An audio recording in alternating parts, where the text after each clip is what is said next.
मित्रांनो, मी आपल्या समोर एक कविता सादर करतोय।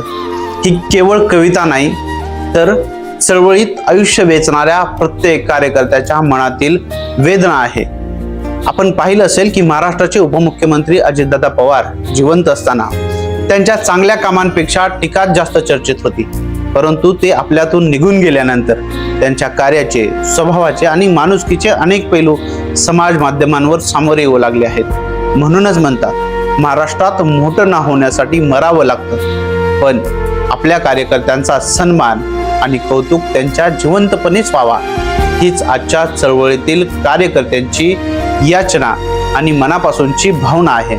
आणि ही भावना व्यक्त करत असताना कार्यकर्ता म्हणतो, जेव्हा माझा अंत होईल, जेव्हा माझा अंत होईल तेव्हा मला जाळू नका, आयुष्यभर माझ्यावर जळत राहिलात शेवटी चटके देऊ नका। माझ्या अंतयात्रेत खोटे खोटे रडू नका, माझ्या अंतयात्रेत खोटे खोटे रडू नका, जिवंतपणी मला रडवलत शेवटी दिखावा करू नका। माझ्या मृत्यूच्या नंतर माझी शोकसभा घेऊ नका, माझ्या मृत्यूच्या नंतर माझी शोकसभा घेऊ नका, जिवंतपणी बदनामी केलीत मेल्यावर गुणगान करू नका, जिवंतपणी बदनामी केलीत मेल्यावर गुणगान करू नका। आयुष्यभर माझ्यावर अन्याय केलात, आयुष्यभर माझ्यावर अन्याय केलात, मेल्यावर न्याय देण्याची भाषा करू नका। आयुष्यभर पाठीवर वार केलेत, शेवटी पाठीशी असल्याचे नाटक करू नका। आयुष्यभर पाठीवर वार केलेत, शेवटी पाठीशी असल्याचे नाटक करू नका। जेव्हा माझा अंत होईल, जेव्हा माझा अंत होईल तेव्हा माझ्या अंतयात्रेला गर्दी करू नका। आयुष्यभर एकटे पाडले मला, शेवटी एकत्र येऊन माझ्यावर उपकार करू नका।